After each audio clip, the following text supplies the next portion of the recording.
vous invite à lire un texte dans l'évangile de Luc ce matin. Dans l'évangile de Luc et au chapitre 9. Voilà, Luc chapitre 9 à partir du verset 23. Puis, il dit à tous, « Si quelqu'un veut venir après moi, qu'il renonce à lui-même, qu'il se charge chaque jour de sa croix et qu'il me suive. Car celui qui voudra sauver sa vie la perdra, mais celui qui la perdra à cause de moi la sauvera. Et que servirait-il à un homme de gagner tout le monde, s'il se détruisait ou se perdait lui-même ? Car quiconque aura honte de moi et de mes paroles, le Fils de l'homme aura honte de lui quand il viendra dans sa gloire et dans celle du Père et des saints anges. Je vous le dis, en vérité, quelques-uns de ceux qui sont ici ne mourront point, qu'ils n'aient vu le royaume de Dieu. » Environ 8 jours après qu'il eut dit ces paroles, Jésus prit avec lui Pierre, Jean et Jacques, et il monta sur la montagne pour prier. Pendant qu'il priait, l'aspect de son visage changea, et son vêtement devint d'une éclatante blancheur. Et voici, 2 hommes s'entretenaient avec lui. C'étaient Moïse et Élie, qui, apparaissant dans la gloire, parlaient de son départ, qu'il allait accomplir à Jérusalem. Pierre et ses compagnons étaient appesantis par le sommeil, mais s'étant tenus éveillés, ils virent la gloire de Jésus et les 2 hommes qui étaient avec lui. Au moment où ces hommes se séparaient de Jésus, Pierre lui dit, « Maître, il est bon que nous soyons ici. Dressons 3 tentes, une pour toi, une pour Moïse et une pour Élie. » Il ne savait ce qu'il disait. Comme il parlait ainsi, une nuée vint les couvrir, et les disciples furent saisis de frayeur en les voyant entrer dans la nuée. Et de la nuée sortit une voix qui dit, « Celui-ci est mon fils élu, écoutez-le. » Quand la voix se fit entendre, Jésus se trouva seul. Les disciples gardèrent le silence et ils ne racontèrent à personne en ce temps-là rien de ce qu'ils avaient vu. Amen. Ce matin, je voulais vous poser cette question. C'est quoi qui vous motive à écouter ? Vous pouvez déjà réfléchir en vous-même. Qu'est-ce qui vous motive à écouter ? Moi, pour la petite anecdote, ça ne me motivait pas trop quand un professeur me parlait. Oui, je suis désolé. J'avais du mal, je n'étais pas très très bon étudiant et j'avais du mal à me motiver. Il fallait vraiment que ça m'intéresse. Sinon, j'étais vraiment prêt à lâcher rapidement et ce n'était pas gagné pour moi. Alors oui, pour moi, écouter un prof en cours, ce n'était pas toujours simple, selon la matière en plus. Et la question ce matin, c'est quoi qui vous motive donc à écouter, mais à écouter vraiment ? Ce texte sur la transfiguration, c'est un texte que j'aime beaucoup, évidemment, je pense comme tous ici, et que j'ai prêché aussi quelques fois. Et aujourd'hui, je voulais m'arrêter sur ce passage qui m'a vraiment marqué, qui m'a frappé. Ces 2 mots.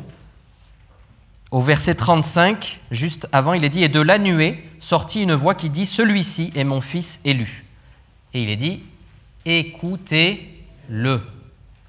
Écoutez-le. » Et là, on voit toute l'importance. Un texte qui est extraordinaire, qui bouleverse. On se dit qu'à la place aussi des disciples, ça devait être quelque chose d'impressionnant.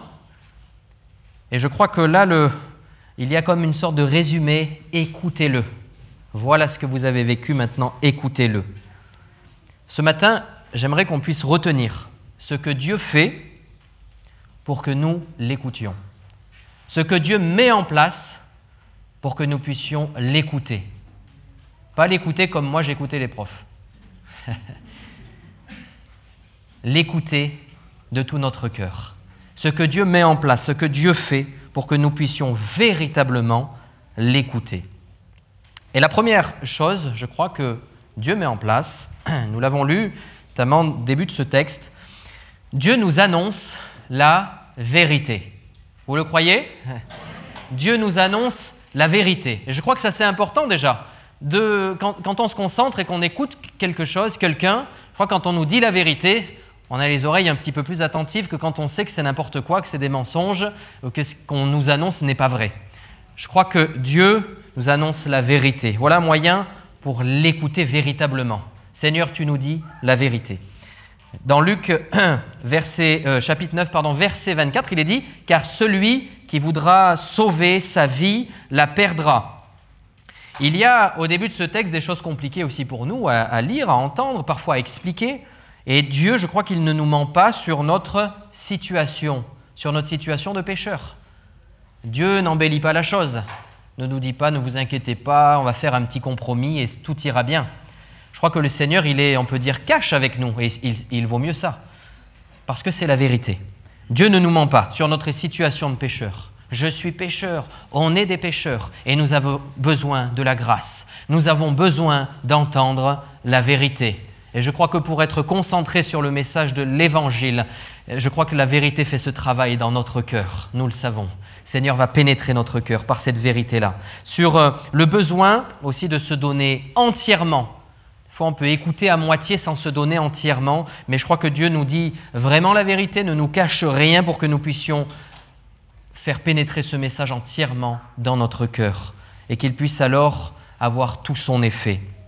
Dans l'Évangile de Jean, chapitre 17, verset 17, il est dit « Sanctifie-les par ta vérité, ta parole est la vérité. » Gloire à Dieu. « Sanctifie-les par ta vérité, ta parole est la vérité. » Voilà sur quoi nous devons nous accrocher. Je crois que Dieu se sert et nous donne cette vérité, nous donne sa parole, se sert de sa parole pour que nous puissions véritablement l'écouter correctement, attentivement, faire attention à ce qu'il nous dit, ne rien laisser de côté.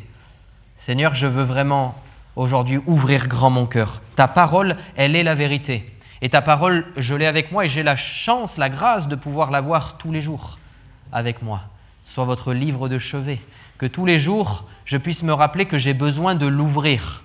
Pas qu'elle soit là comme un livre de collection, dit « moi, elle a plus de 100 ans, ma Bible, etc. » et on la met un peu en collection comme ça, mais je crois qu'on a besoin de l'ouvrir.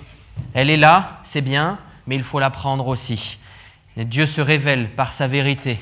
Dieu se révèle par ses écrits qui sont véritablement inspirés aussi, nous le savons, par le Saint-Esprit.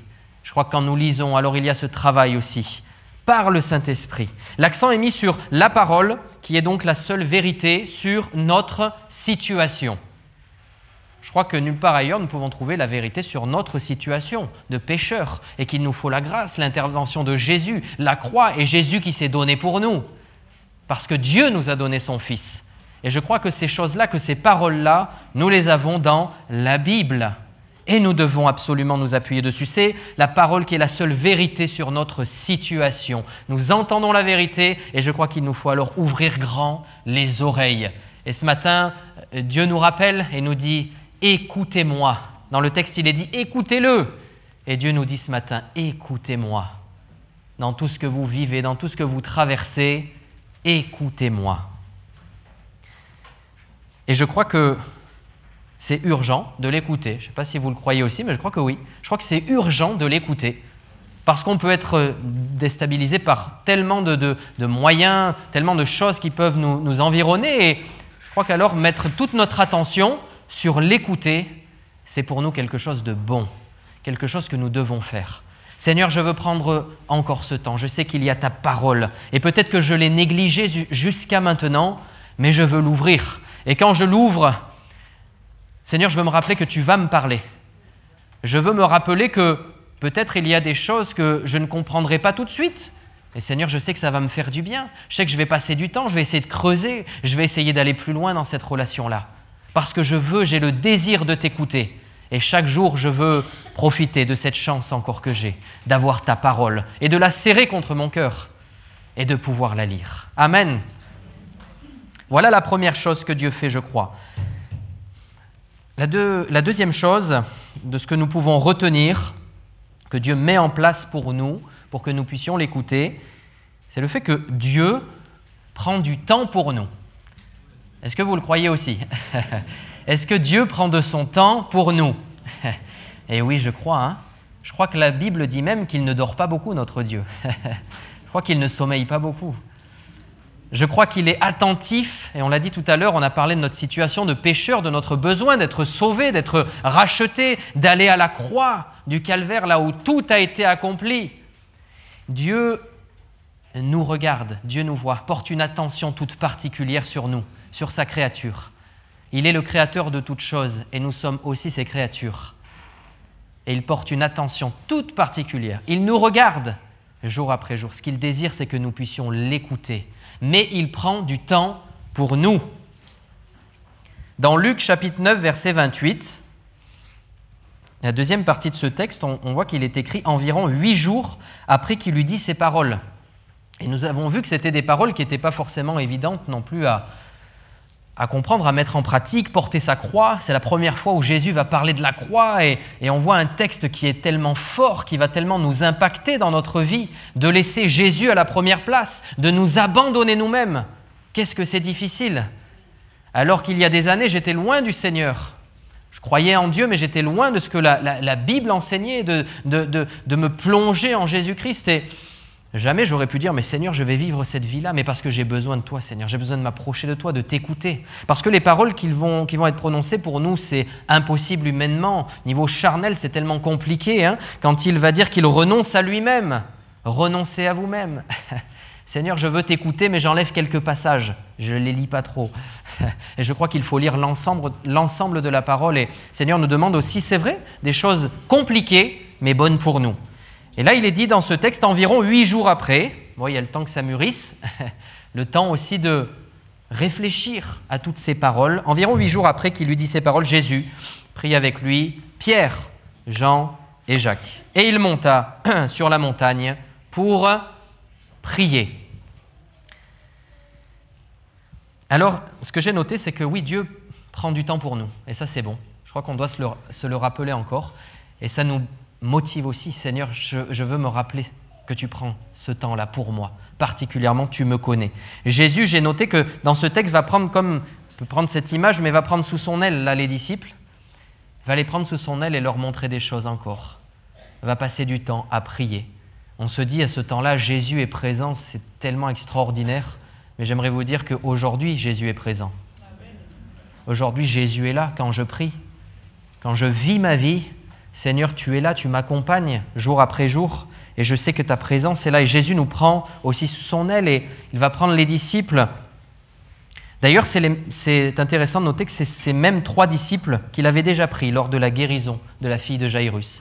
Ils avaient aussi vécu un temps miraculeux, une guérison miraculeuse. Et nous aussi, chaque jour, je crois que Jésus veut nous prendre sous son aile, prendre ce temps-là, qu'on puisse se réfugier sous son aile, c'est tellement important, et dire « Seigneur, j'ai besoin de me réfugier en toi. Seigneur, j'ai besoin d'écouter vraiment tes paroles. » Ces disciples vont être pris dans plusieurs temps différents. Donc j'ai dit la guérison miraculeuse de la fille de Jairus, puis il y a vraiment, je crois, un temps de formation pour eux, comme il veut faire avec nous maintenant. Un temps de formation, un temps de soutien aussi. Dire c'est vrai, je vous annonce des choses, ces choses il faut les mettre en pratique. Ces choses pour vous ne sont pas évidentes parce qu'il faut renoncer à vous-même, mais je vous prends avec moi. Je vous soutiens, je vous aide, je vous donne aussi la force nécessaire. Je veux vous remplir et aujourd'hui Jésus veut nous remplir. La plénitude du Saint-Esprit, gloire à Dieu, va être remplie de ton esprit.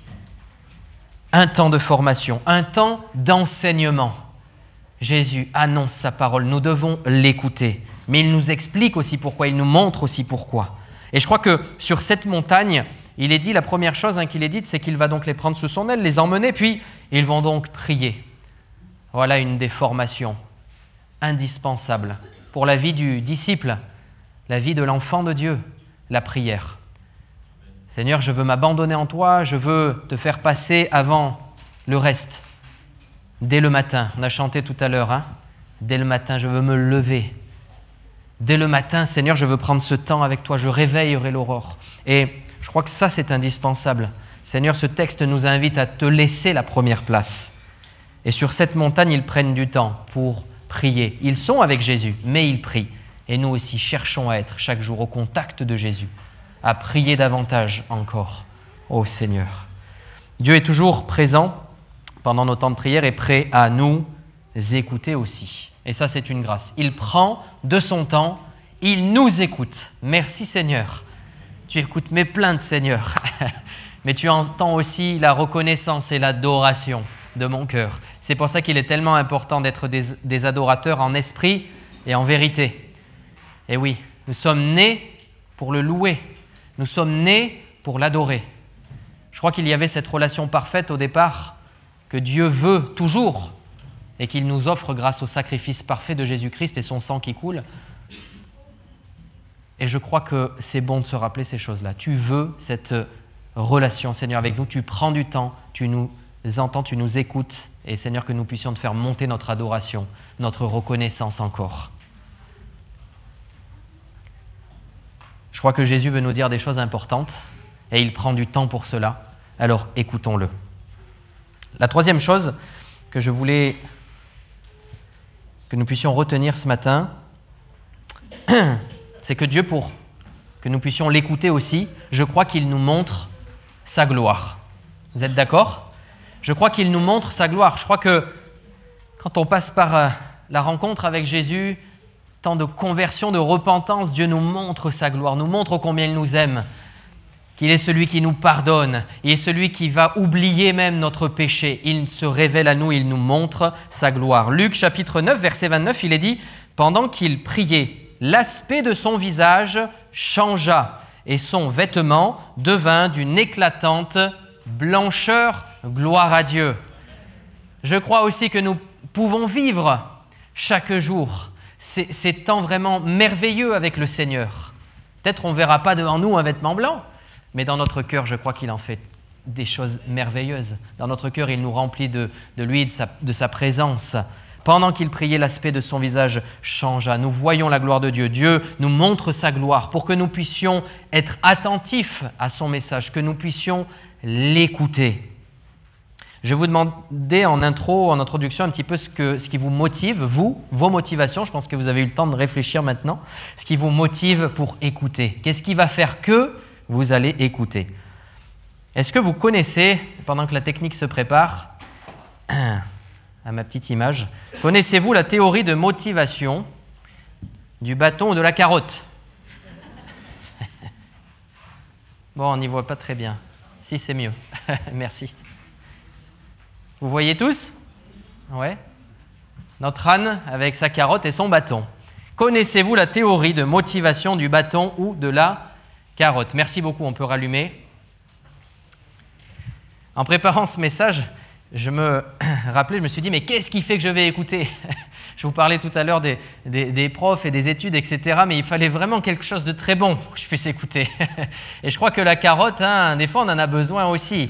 Des fois, on se dit, mais oui, c'est parce qu'il y a la carotte que je vais y aller. Alors, j'ai fait quelques recherches sur cette expression du bâton ou de la carotte, et j'ai trouvé un texte assez intéressant. Je l'ai pris, je vais vous le lire ce matin, du site LinkedIn. Donc il est dit, la métaphore de la carotte ou du bâton fait référence à une théorie de motivation où les dirigeants, managers ou chefs d'équipe utilisent les récompenses et les punitions pour renforcer le comportement et induire la conformité. La méthode de la carotte encourage l'utilisation de récompenses pour motiver les collaborateurs, par exemple lorsque les dirigeants fournissent un objectif clair qui nourrit la motivation intrinsèque. A l'inverse, la méthode du bâton utilise la punition pour encourager la conformité et le respect des règles. Je vous invite à être attentif sur la deuxième partie du texte, que je trouvais très intéressante.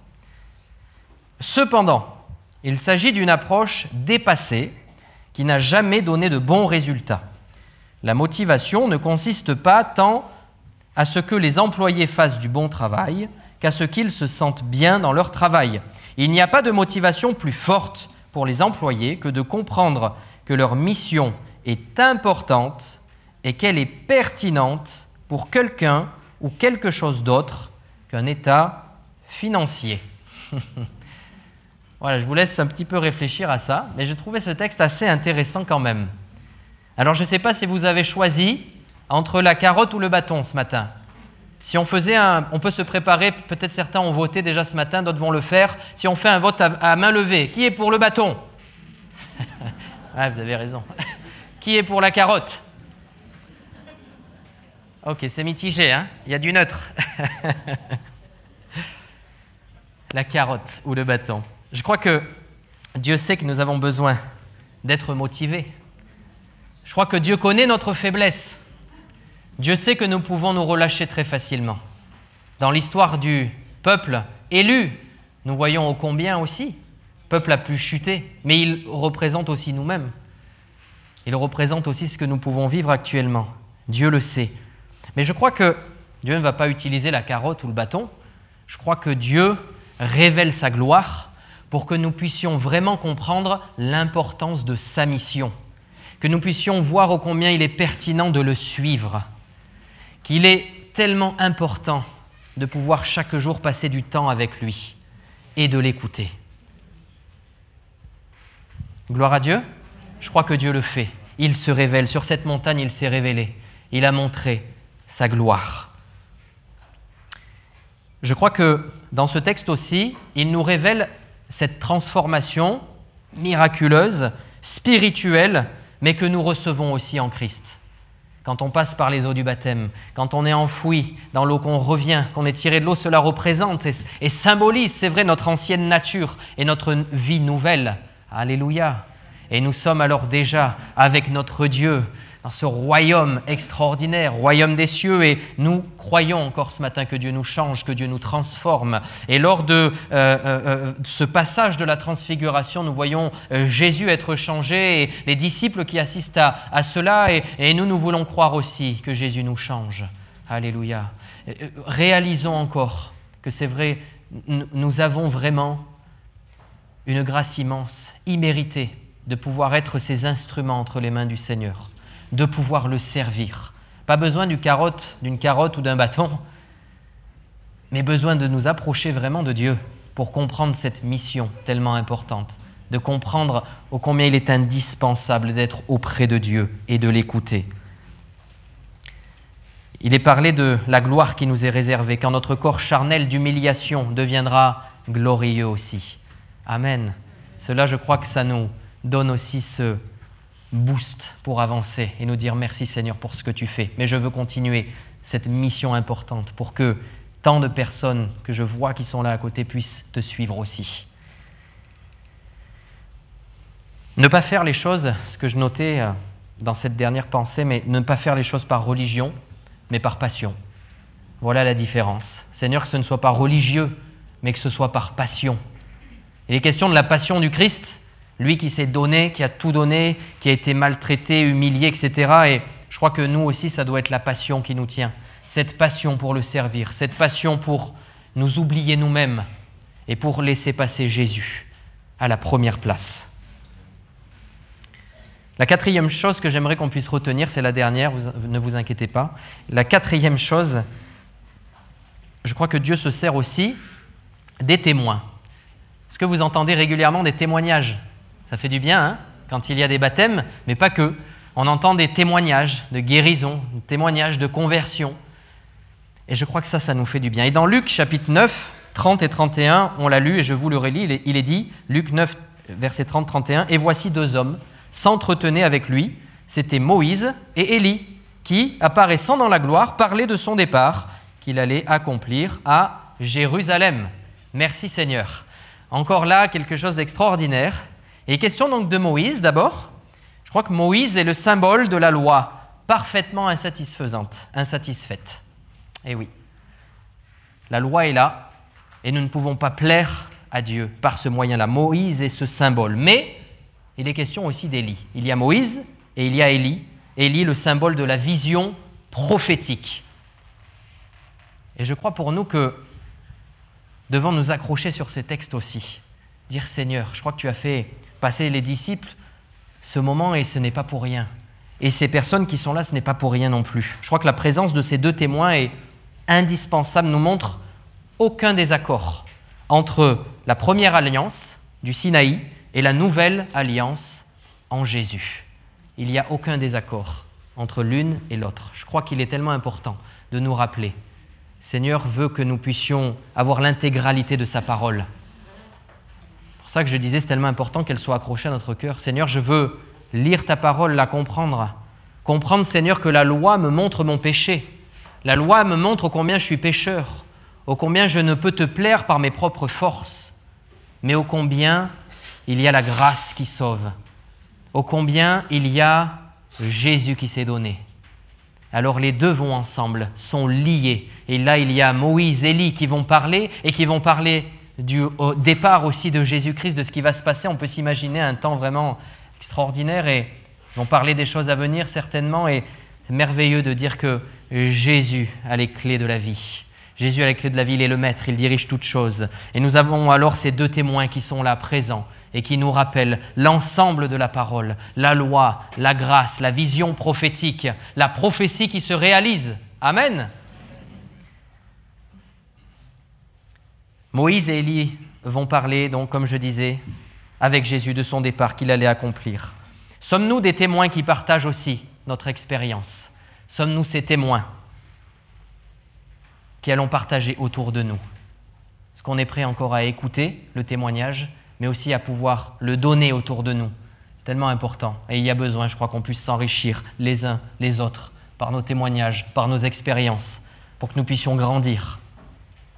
Écoutons-nous aussi. On veut écouter le Seigneur, mais je crois qu'on veut aussi vivre la communion fraternelle et c'est tellement important qu'on puisse s'écouter, qu'on puisse prendre le temps de se connaître, de s'enrichir, prendre le temps de découvrir mon frère, ma sœur, les situations par lesquelles peut-être nous sommes passés, et ça nous fait du bien. En conclusion, je dirais que ce matin, Dieu nous dit et nous demande de l'écouter.